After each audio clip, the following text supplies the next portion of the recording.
হাই friends, মোৰ চেনেলতে নতুন video' আপোনালোকক পুনৰবাৰ স্বাগতম জনাইছোঁ। 2022 বৰ্ষত আমাৰ বাবে এটা ভাল উপহাৰ আছে ভিগু কাশ্যপৰ তৰফৰ পৰা। এটা জনপ্ৰিয় নতুন গান আমাৰ মাজলৈ আহি আছে। গানটো হ'ল মইনা আৰু গানটো ৰিলিজ পাব অহাকালি। আমি হঠাৎ লাইভ ঘড়ীত সময় বৰ্তমান 9:37 ৰাতিৰ আৰু টাইমটো কৈ দিছোঁ। লাইভটো কেতিয়া কোনে চাইগৈ আৰু গম নাপাওঁতো। গতিকে যি কি নহওক এটা বিশেষ কাৰণত লাইভ। আচলতে ষ্টুডিঅ'ত মনৰ মানুহ বহু কেইজন পাইছোঁ আৰু সকলোৱে খুব কষ্টৰে গানবোৰ কৰি আছে। মোৰে গান আচলতে সকলোৱে লাগি ভাগি আছে আৰু এটা খুব ধুনীয়া গীত। মই কণ্ঠশিল্পীগৰাকীক 2 বছৰমান আগতেই কথা দি থৈছিলোঁ গীত এটা গাব লাগিব বুলি। এটা গান গালেও সেইটো ৰিলিজ নহ'ল। মোৰে মিলা নাছিল অৱশ্যে। চ' মোৰ এটি নতুন বিহু গীত সংগীত কৰিছে বিমান দাই, লিখিছে বিমান দাই, গীতটি সুৰ কৰিছোঁ মই।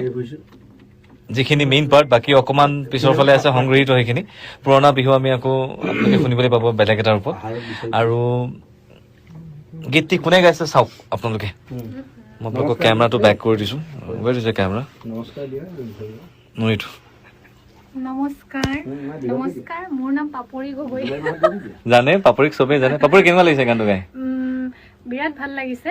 সঁচা কথা ক'ব গ'লে মানে আমাৰ যিটো ঢোল বিহুটো প্ৰায় হেৰাই গৈছে বুলিয়ে ক'ব লাগিব।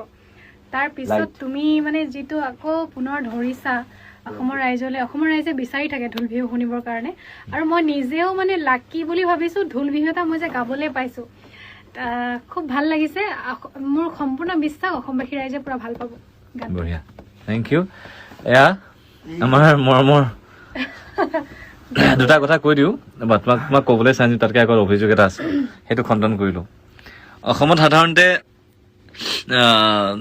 কি হয়, কথাটো এনেকুৱা ধৰণৰ যে আমাক বহুত অনুৰাগীয়ে ফোন কৰি থাকে। আমি যদি কেতিয়াবা ব্যস্ত থাকোঁ, কথা পাতিব নোৱাৰোঁ, কেতিয়াবা যদি সময় থাকে আমি কথা পাতোঁ, হয়নে? আমি সকলো ছিংগাৰৰ ক্ষেত্ৰত সেইটো হয়। অসমত যিকেইজন মিউজিক ডিৰেক্টৰ আছে, আটাইতকৈ বেছি ফোন নলগা মানুহজন হৈছে এইটো। কেতিয়াও ফোন নলগা মানুহজন হৈছে আমাৰ মৰমৰ পলাশ গগৈ। ধেমালি কৰিছোঁ। কোৱা পলাশ, কেনেকুৱা লাগিছে গানটো? খুব ধুনীয়া এটা বিহু আৰু বিহু বোলে প্ৰথম এবাৰ ঢোল বিহু। সঁচা ঢোলৰ হিচাপে প্ৰথম মোৰো ফাৰ্ষ্ট হয় নেকি? আৰে বাহ, বঢ়িয়া। বেছিভাগ গান তাৰ ইউ টাইপ আৰু ৰোমেণ্টিক আছে।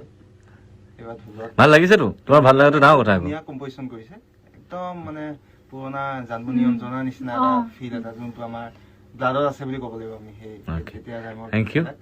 তো তেনেকুৱা ধৰণৰ কম্পজিশ্যনৰ ভিগুৱে গাইডটোৱে হৈ আছে চাগে। এতিয়া গাইডটো বৰ যিখিনি মানে আৰু দেৱচদা ঢোল যিখিনি কৰি দিছে গানটো মানে বাপৰে একদম মানে বিহু বেলেগ এটা ফিল আহি গ'ল। বিহু ফিল এটা আহিছে আৰু ফাইনেলি। আচ্ছা, চ' বিমান দা ইয়াৰ পৰাই থেংক ইউ জনাইছোঁ আপোনাক। আৰু আমাৰ লগত এজন এনেকুৱা ব্যক্তি আছে যিজন ব্যক্তিয়ে দেখিলে তেখেতক সকলোৱে চিনি পায়। আচ্ছা, দেৱচদা কেনে লাগিছে কওক? ভাল লাগিছে। তোমাৰ বিশেষকৈ মই তোমাক মোৰ ফালৰ পৰা মানে বহুত ধন্যবাদ দিছোঁ।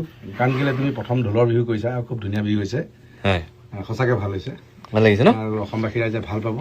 এবাৰ বিহুত ষ্টেজত বাজিব লাগিব গানটো। ষ্টেজত নহয়, এইটো গোটেই বাজিল বুলিয়ে ধৰা, সকলোতে বাজিব। খালি তুমি ৰিলিজ কৰা। ৰিলিজ কৰাৰ পিছত ক'বা যে দেৱচদা ৰিলিজ কৰিবলৈ গ'লে, কিন্তু এতিয়া ৰিলিজৰ পিছত মই ৰিলিজ দিহে তত পাইছোঁ। Thank you. গতিকে যি কি নহওক এটা ধুনীয়া মুহূৰ্ত। আমি সকলোৱে কাম কৰি আছোঁ। আজি ফিমেল পাৰ্টখিনি গালে আৰু গানটো এতিয়াই নুশুনাওঁ দেই, গানটো একদম নুশুনাওঁ এতিয়া। আমি প্ৰায় ভিগুজ আৰু ময়ো প্ৰায় মডাৰ্ণ গাই থাকো। চুলি তুলি বাপৰে অইল চইল অৱস্থা নাই। আৰু এইটো বিহু যিহেতু অলপ হাইট গাব লগা হৈছে আমাৰ, গতিকে কৰবাত হয়তো ভুল চুল হ'বও পাৰে, অকণমান কিবা কিবি খেলি মেলি হ'বও পাৰে। ৰাইজে সেইখিনি আকোৱালি ল'লে হ'ল আৰু ভুলবোৰ দেখুৱাই দিব আৰু ভালবোৰ এপ্ৰিচিয়েট কৰিব, তেতিয়া বেছি ভাল লাগে। গতিকে প্ৰিয়ম আছে নেকি? প্ৰিয়ম আছোঁ দিয়া। লাইভত আহিছোঁ যেতিয়া কলিটো শুনাই দিওঁ মই গানটো নুশুনাওঁ দেই। সোণাল দা আছে দেই, সোণাল দা ইফালে আছে। ক'ত গ'ল সোণাল দা? নাই, এজন বিট্টু, দেৱেশ্বৰ দা, অনুপম, পলাশ, প্ৰিয়ম মানে প্ৰিয়ম গগৈ, পল্লৱী নহয় বাৰু, বেলেগ প্ৰিয়ম এইটো। মই কলিটো শুনাইছোঁ। কলিটো নো চং অনলি কলি। আমাকে